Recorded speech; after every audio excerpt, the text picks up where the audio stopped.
Hello everyone, আপনারা সবাই কেমন আছেন? আমি আপনাদের জন্য সবার পছন্দের একটি রেসিপি নিয়ে এসেছি। আসসালামু আলাইকুম সবাইকে, welcome to my channel Rifas blog studio. তাহলে কথা না বাড়িয়ে রেসিপিটি শেয়ার করি। এখানে একটি মুরগি ভালো করে কেটে ধুয়ে পরিষ্কার করে নিলাম, আর 1 চিমটি পরিমাণ লবণ ও 1 ফালি লেবুর রস দিয়ে ম্যারিনেশন করে কিছুক্ষণ রেখে দিলাম। তারপর একটি প্যানে পরিমাণ মতো তেল দিয়ে তেলটি গরম হয়ে গেলে মাংসগুলো ভাজতে দিলাম।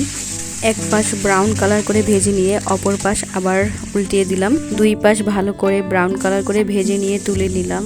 তারপর ওই একই প্যানে 3-4টি দারচিনি এলাচ দিয়ে দিলাম, সাথে 2টি পেঁয়াজ কুচি দিয়ে হালকা ভেজে নিলাম।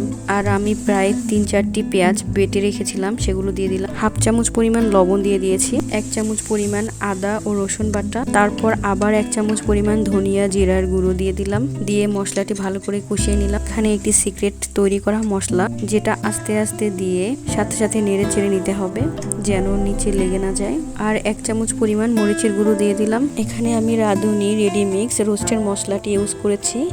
এখানে প্রায় 3 চামচ পরিমাণ দিয়েছি। মশলাগুলো নেড়ে চেড়ে ভেজে রাখা চিকেনগুলো দিয়ে দিলাম আর খুব ভালো করে নেড়ে চেড়ে নিলাম। তারপর এখানে 3 কাপ পরিমাণ লিকুইড গরুর দুধ দিয়ে দিলাম। এই অবস্থাতে অনেক বেশি পরিমাণে নেড়ে চেড়ে নিতে হবে, কারণ দুধ দেওয়ার ফলে নিচে লেগে যাওয়ার সম্ভাবনা থাকে। গ্রেভিতে ব্লক আসলে চুলার আঁচটি কমিয়ে দিতে হবে, তারপর ঢেকে রান্না করতে হবে। এভাবে আমি কয়েকবার ঢেকে দিয়েছি এবং ঢাকনা তুলে অনেকবার নেড়ে চেড়ে দিয়েছি। আধা চামচ পরিমাণ ঘি দিয়ে দিলাম। এটা চাইলে আপনারা স্কিপ করতে পারেন। আমি যে রোস্টটা রান্না করতেছি এটি একদম বিয়েবাড়ির রোস্টের মতো লাগে। আর শেষে 6-7টি কাঁচামরিচ দিয়ে ঢেকে দিয়ে দিলাম। গ্রেভি শুকানোর জন্য চুলার আঁচটি বাড়িয়ে দিলাম।